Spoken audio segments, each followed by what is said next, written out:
Toutou Kapla chez les petits, deuxième partie. Alors Toutou Kapla, il est arrivé au bout de ces trous, de ces escaliers, et cet oiseau, il était là.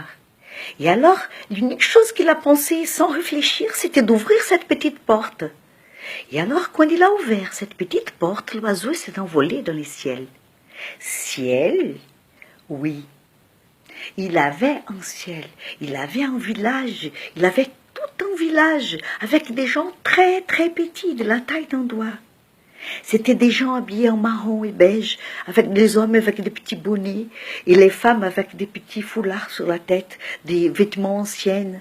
Il y avait des magasins, il y avait une grande rue avec des magasins, des gens qui vendaient des légumes, des autres qui faisaient les choses des ferrugiers pour faire les épées.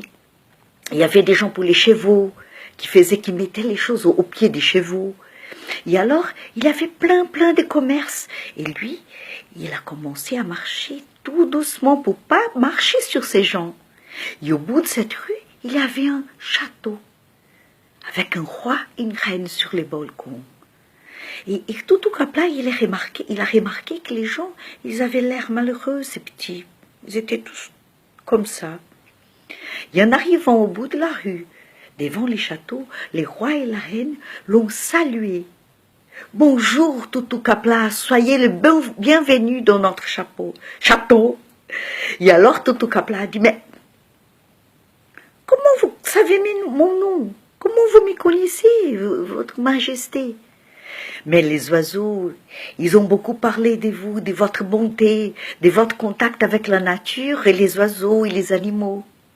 Et nous, on passe par une période très difficile, car notre fille, la princesse Kamala, elle a été kidnappée, elle était prise par la sorcière méchante, qui veut pas que les gens sourient, qui veut pas que les gens voient sa beauté et sa allégresse. Et c'est pour ça que nous sommes tristes.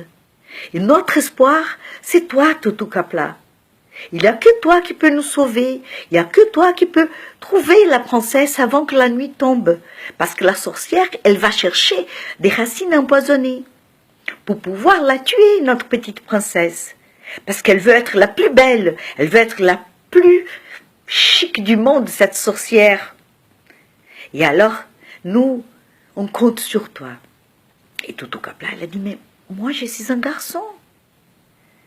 J'ai à peine 6 ans, j'ai 5 ans, je viens de perdre mon premier dent ici.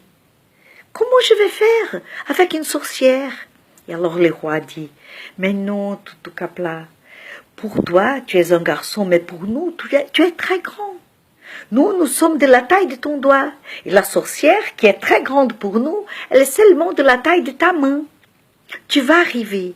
Et en plus, il y a tous les animaux et tous les oiseaux qui vont t'aider à faire ça.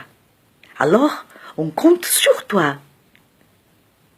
Et c'est là qu'il se passe la 3e partie de l'histoire que je raconte après.